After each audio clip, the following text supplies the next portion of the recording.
Hey Coder, so let's just do a quick recap because as pointed out by Kazanir here in the comments, there was quite a big jump when we got to the Supabase sign up part because I'd already coded up some components just to interact with in the sessions, but actually that made a lot of sense. So thanks for your comment there. What I've done is just created a GitHub for you. So with this video here, what I'm going to do is show you how to download the GitHub so you're using the exact same code I'm using as of from this video. But if you feel like the pace I'm going at is too slow, feel free to skip to the next video because I've launched it at exactly the same time as I've launched this one. So you don't have to wait for another one. You can just skip straight to that. So let's go through this and download this now together and test the site, make sure it's working. And also then just go through this more brief solution architecture just to recap where we're at really quickly. And I'm also then going to jump here and show you a little bit about, again, the big picture of what we're doing so that in the next session, you can just follow along. Now, if you're brand new to the series here, basically what we're doing is we're building a full stack SaaS application using Qwik. And thanks as well for correcting me in the comments. It's not Qwik.js. So if you hear me say that, it's because it's literally burnt into my brain. Right, let's head back over here, get the setup ready to rock and roll. Let's go to GitHub and get going together. So go to the GitHub link that I've put in the description and just go and get the HTTPS code.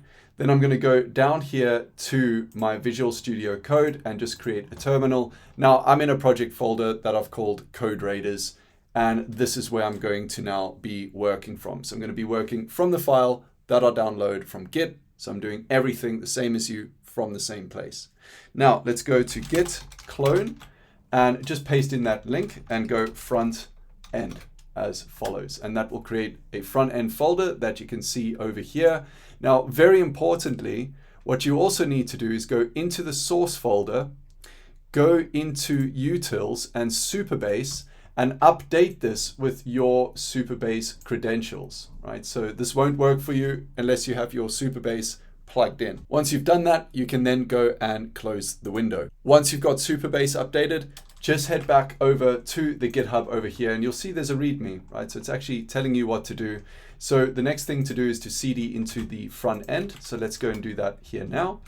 And then let's go npm CI, and npm CI will make sure that you're installing the exact same dependencies as I'm using. Now, Qwik is rapidly evolving and these guys are working at a really fast pace. So by the time you download this, they're probably already on a different version of Qwik. If I then go to package.json and then show you here what versions I'm on, this is what I'm using, 0.0.128 for Qwik City.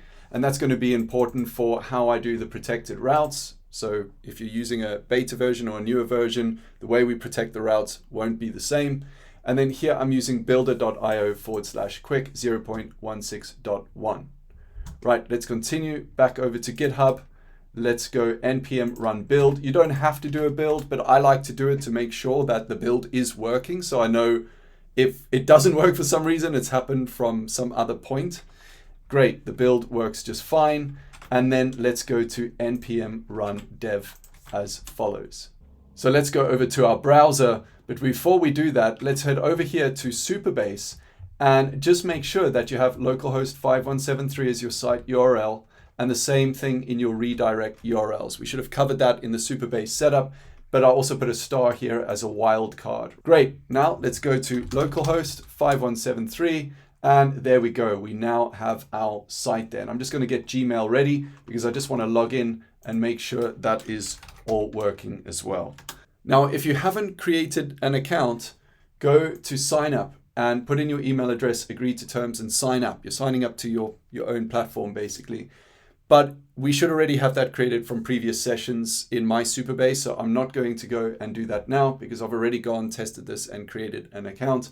I'm just going to go to login and it's the same thing. It's the same sort of test. So here I'm going to go trading at my Gmail account. This is my throwaway Gmail account and I'm going to go log in. And when I do that, it says success and it sends me a link here, your magic link. And I'm going to click login. Now you can customize these emails, by the way, as well. So if you go to Supabase and you go to email templates, this is where you can customize the look and feel of these emails that you receive. but I'm just going to click here on login. And when I log in, it passes me to staging. And then if you saw that, you can go back and rewind the video. If you saw that, it passed me to staging and then to the dashboard. So what do we now need to do? Well, we've got to go over here and we need to set up our navigation. And that's going to work with creating a context. This works a lot like React, where the root is like our parent component, think of it as. And with our event listener, we will be able to create a state that says there's a session or there's not a session. And we can pass that into any other components, including our navigation. When we pass that into our navigation will know whether or not to show us this, right? This login or sign up, right? Because if you're logged in, you don't want to see those two options. You want to see two different options. So we're going to go and take a look at that in the next session. So that's one thing we need to do. We then need to go and set up our OAuth. So that's working as well for GitHub login. I'm going to show you how to go and do that as well. And we need to protect our route, because if you're selling, for example, a SaaS application and someone shouldn't have access to a certain route, I'm going to show you how to protect that on both the client side and the server side, because that's what you need to do. And to do a server side, then we need to go and set up our node server, our Express server, which is what we're going to do here. And so the way our application is going to work is going to be as follows. Just to recap this from a high level for you. You have your client. They're going to come and visit your website, right, on their browser, which is the client, at whatever.com or .io or Pink Elephants. That's going to hit a load balancer on AWS, which will do things like handling HTTPS and SSL and all of that for us. So I think AWS is fantastic for that. I was really impressed with them. We use something called Route 53. This will all come later on when I show you deployment to AWS.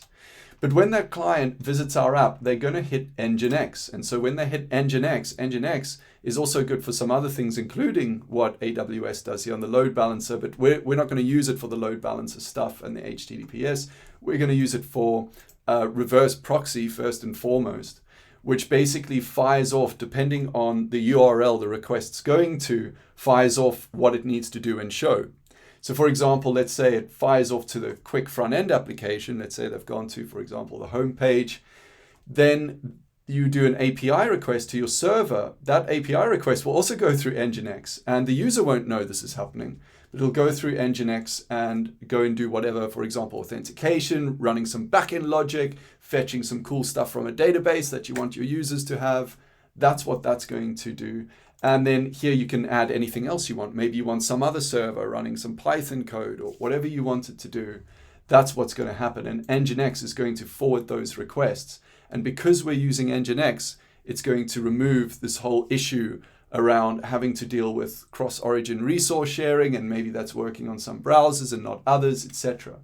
Of course, both our front end, our client side, and the server side are going to be dealing with Supabase. So our server side will use the secret key, whereas our client side should never use that secret key, because if your customers or visitor gets that, you're in trouble. They can do whatever they want with your database. And also Stripe needs to integrate with both our server and our front end. We'll get to that and dealing with payments later on. Brilliant. Now, the other thing you're going to notice here is everything is in a Docker container. Why am I using Docker? Well, the reason I'm using Docker is for deployment. And it's worth using because it really helps you be in more control. It helps you package things and containerize things so everything works as it should in its container. And then you can do your networking, etc., like we're doing here in specific ways on AWS. And your costs are like ridiculously low compared to other providers. You know, I've used Vercel in the past, Netlify, particularly Vercel. I won't put Vercel down. I think Next is fantastic, Next.js. I think what they've done as a company is fantastic, and what they offer users for the price is fantastic. However, as a developer and as a solo developer, what I care about is, do I have control? Can I make changes where I need to? Is the user experience fantastic? Because it needs to be. And does it all just work cost effectively, especially when I'm just starting out, right? So arguably, if you're just starting out, you should maybe build everything on serverless, but then you need to rebuild everything once things scale, otherwise your costs can go too high. So this for me is literally the best approach. I've tried it all, and this for me is what saves me money, puts me in control, and gives the user a hell of a good experience at very, very low cost. So that's the recap, that's the plan of action. And in the next video, what we now need to do is go and sort out our navigation on our application right over here so that we can see if a person is logged in or not. So I hope this was useful. I hope you've caught up with this and it's helped you out. And so I will see you in the next video.